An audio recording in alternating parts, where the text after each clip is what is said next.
Taj Mahal, Red Fort, Qutub Minar are often regarded as icons of Indian architecture and earns praises all around the world.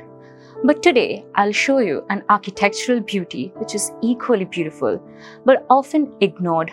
It isn't that many Indians knows nor it is recognized under Indian Heritage Site, but the architectural brilliance is far ahead of others. I, Kuntala Sen, will introduce to the temple where pillars deny gravity, where the evidence of giants is found, and the temple with ancient beliefs.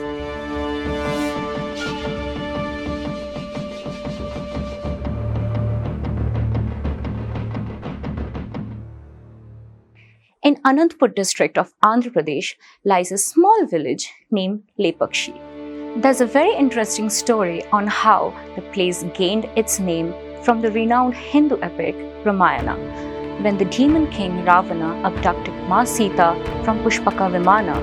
It was the king of birds, mighty Jatayu, which tried to save her from the evil hands.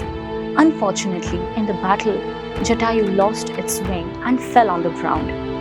Meanwhile, in search of Sita, when Lord Ram and Lakshman found Jatayu, Lord Ram said, Lepakshi means raise, O bird. Therefore, the place earned the name Lepakshi.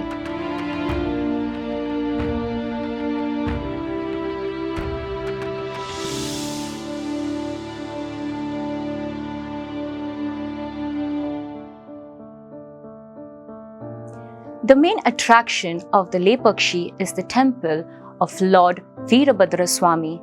This temple was built in Dravidian architecture by Vijayanagara Empire. We can find the logo of Vijayanagara Empire carved called Gandaverunda or two-headed bird. Surprisingly, the 600-year-old temple was built using modern-day technique of construction of interlaying technology. The walls are built using no bonding materials. Instead, the rocks are made to lock among themselves, much like modern-day building of a bridge. The temple is designed in such a way that it has 3 layers. Innermost layer is where we can find the main god. Next layer has various types of hall, and the last layer is to guard the temple. On entering the temple, we can find the Natya Mandap or the dancing hall. It has over 70 pillars and each pillar is engraved beautifully. It is called the dancing hall because we can find prominent Apsara Ramba dancing and other yakshas performing various musical instruments. The sculptures are so perfect that it seems as if real people have turned into stones. But this isn't it. It's just the fraction of what still lies ahead.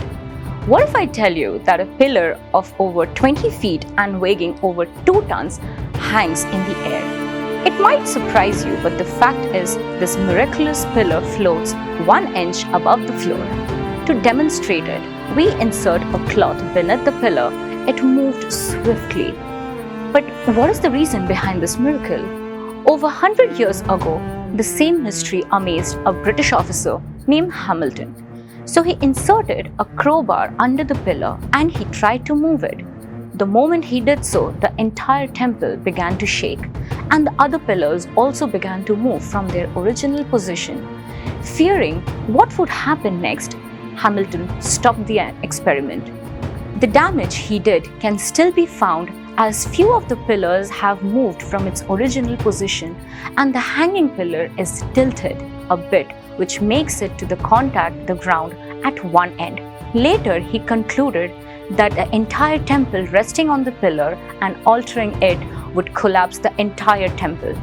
But the mystery of the pillar still remains a mystery and still amuses hundreds of people till today.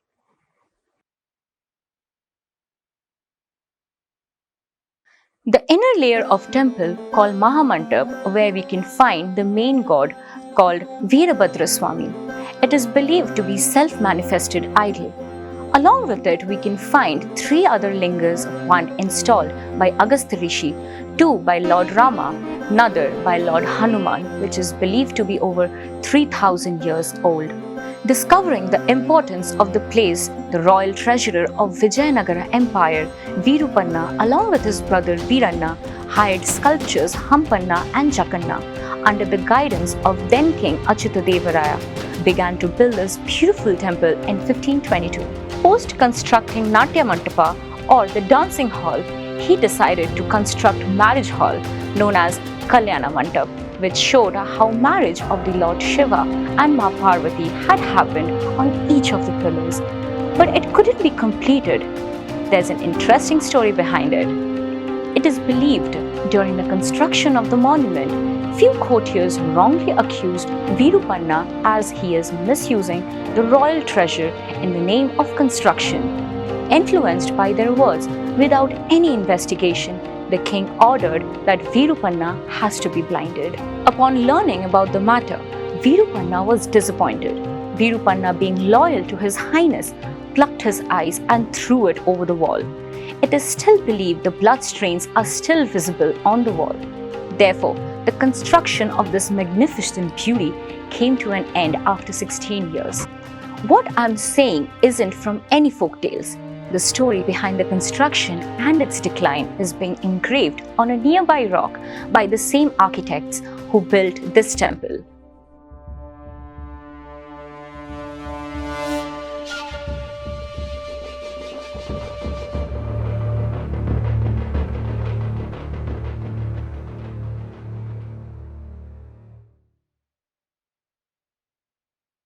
Remember, I had introduced to you that Lepakshi as the land of giants, and I have few solid evidence to prove it. Look at the huge footprint found in the 3rd layer of the temple. It is estimated to be the person of at least 25 to 30 feet tall. This is how it looks alongside a footprint of modern human being. But you may claim that it may be the work of sculpture like many others in the surroundings. So I have another evidence. It's the giant monolithic bull popularly known as Nandi, which is 15 feet tall and 27 feet long. But how a structure proved the existence of the giants? Here is another reason for it. According to the Hindu belief, a Nandi is always associated with Lord Shiva and placed exactly in front of it. Here the giant bull faces a giant monolithic Shivlinga, which is in the temple premises around 400 meters away. It is known as Nagalinga as it is guarded by a giant snake. And according to the tradition, the devotee look into the linga through the horns of Nandi. And it is not possible by any ordinary man to do it, since he needs to be at least 15 feet in height. And I am saying the Nandi is associated with this very linga because both of them follow a similar type of architecture as they both are carved out of a single rock. This is what the temple guide says about the giants. ಪಾದ ದೊಡ್ಡದಾಗಿದೆ. ನಮ್ಮ ಥರ ಅವ್ರು ಸೀತಾದೇವಿ 5 ಅಡಿ 6 ಅಡಿ ಅಲ್ಲ, ತ್ರೇತಾಯುಗದಲ್ಲಿ ಭಾರಿ ಹೈಟ್ ಇದ್ರಂತೆ ಜನ. ದ್ವಾಪರಗ ಬರೋಷ್ಟೊತ್ತಿಗೆ ಸ್ವಲ್ಪ ಹೈಟ್ ಕಡಿಮೆ ಆಗೋದ್ರು. ಇವಾಗ ಇದು ಕಲಿಗ ಬರೋಷ್ಟೊತ್ತಿಗೆ ನಾವಿನ್ನ ಕಡಿಮೆ ಆಗಿದ್ದೀವಿ. Quite interesting, isn't it?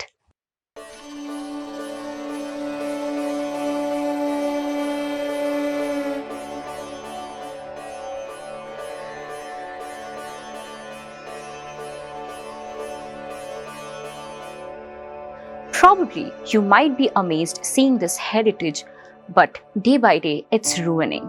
Yes, you heard it right. ASI is doing its job perfectly. They have appointed few people to look after the maintenance of the architecture. And also, ASI chief look after the temple every day.